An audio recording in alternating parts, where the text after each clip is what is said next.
To pick up and do let me turn this volume down, part 2 from where we left off on the previous video with the workflow on AUM.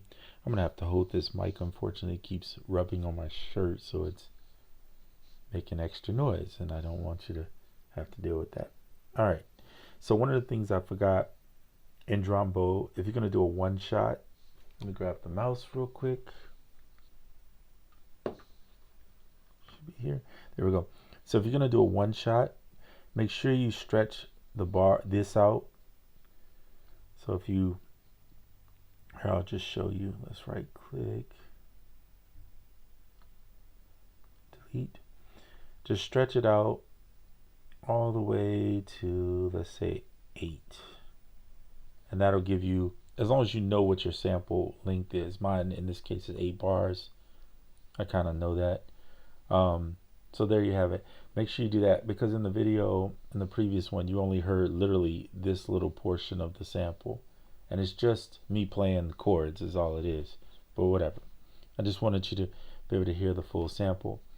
So in this video, what we're adding to it, we've already got our kicks, snares, everything done. Is just the idea of putting a lead in your song.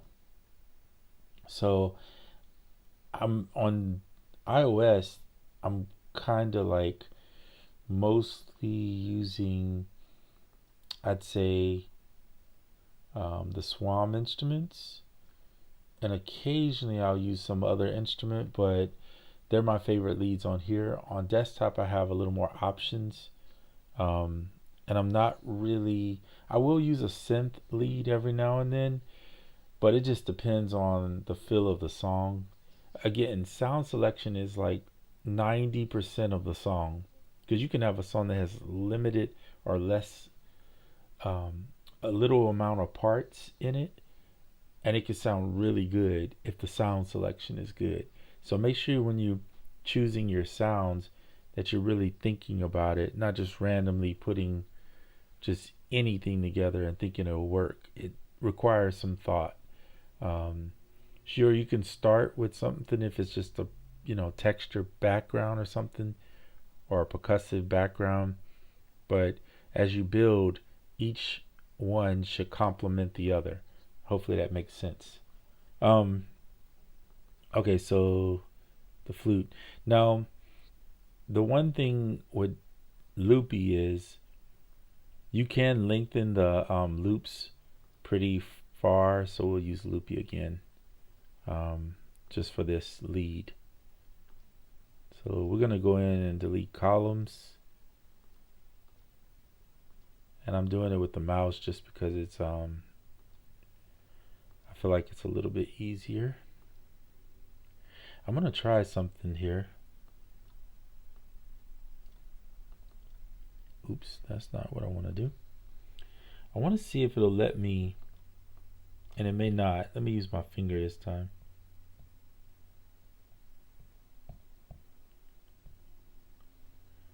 Uh-oh, close that out. There we go. Aha, it does. Excellent. So, however far you extend this, it will allow you to make a longer clip. That was what I was concerned with, was just making a longer clip. And then I am a fan of making my clips at least a different color. And then, of course, if you want to label it,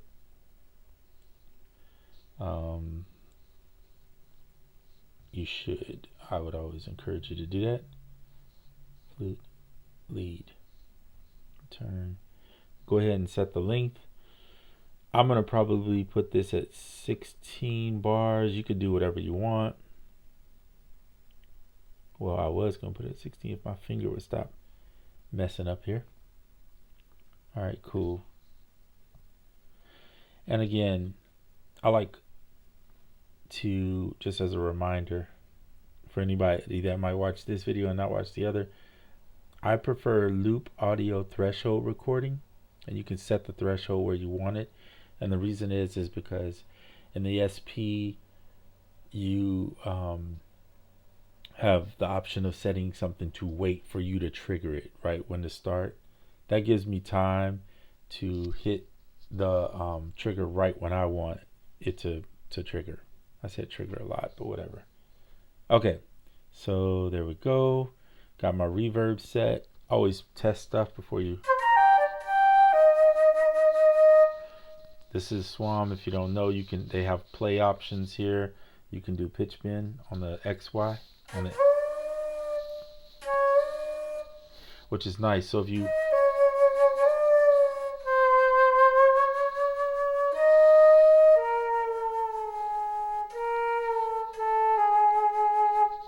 So I don't know what I'm gonna play, but why not just try it?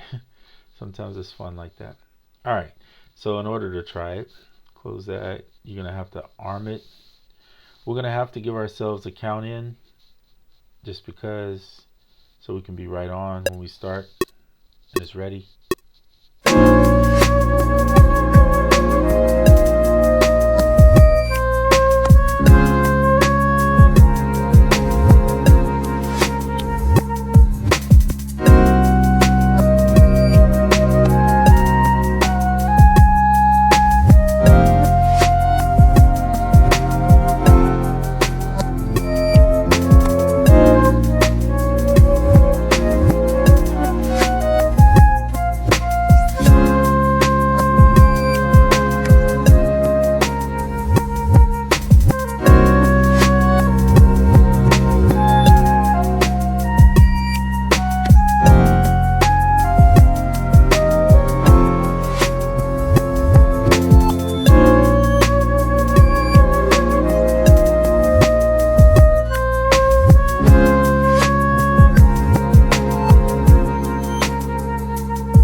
Alright, so not my best solo for sure. But you get the sense of what we're doing here. So last time I showed you how to record out.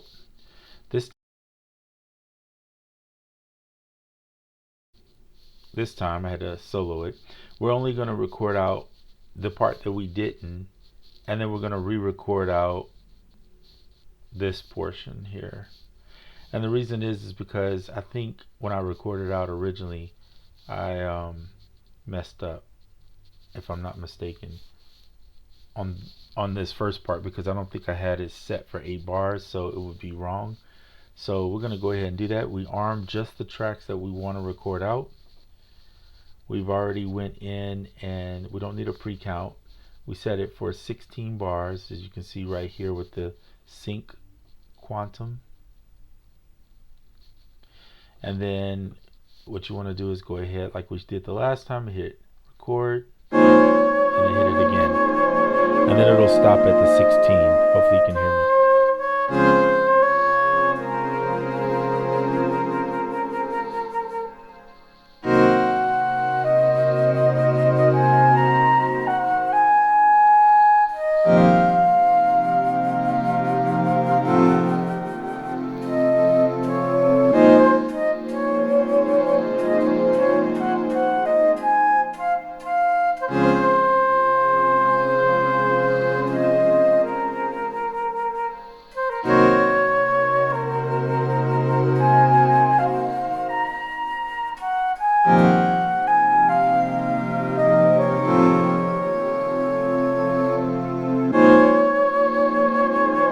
So it went to 16, it means it's finished.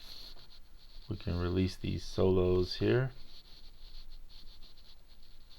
Okay, and then like I said before, you click on files, and then if you go to recordings, so you'll see this one's going to be a little different because we changed the name after we recorded it. So this one we will edit, and you can just remove this Okay, and we'll say done. And we'll have to put these in the same folder with it. There you go.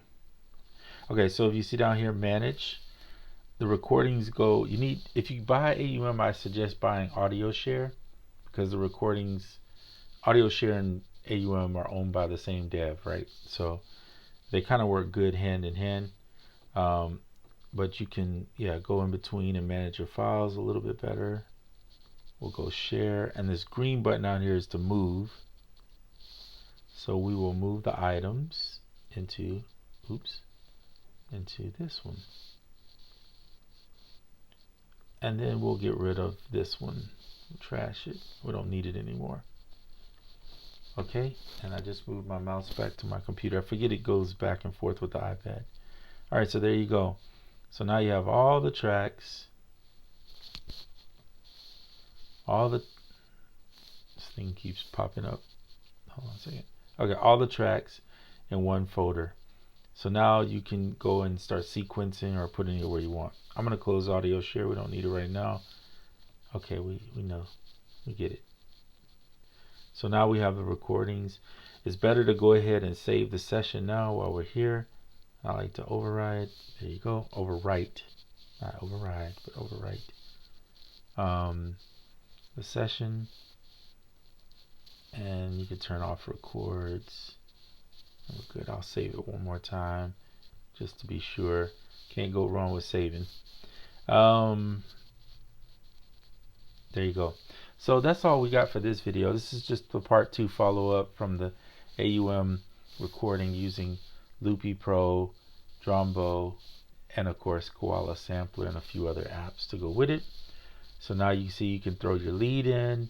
From here you could build multiple leads if you want. Whatever you want to do, you're just building the song parts in here. Now if you're on iPad and you have Cubase 3, or if you have Logic Pro or AUM or any other DAW, that might be the place, even BeatMaker 3, that might be the place you want to go in and start sequencing out your parts, right? In my opinion, I wouldn't do it in here, though you could do it and mix it in here by doing your mutes and things of that nature. Why do I keep doing that? Okay, so yeah. So think about how you want to arrange the track next. That's the key. For me, I'm going to the computer. That's just my personal preference. And then I'm going to use Ableton, and that will be where I would arrange it. All right. So that is it for this little 2-part video showing you how you can record in AUM using all your different elements. I call it elements, but you know, apps and effects and samples and whatever else you're using. Yeah, until the next one. All right, we out.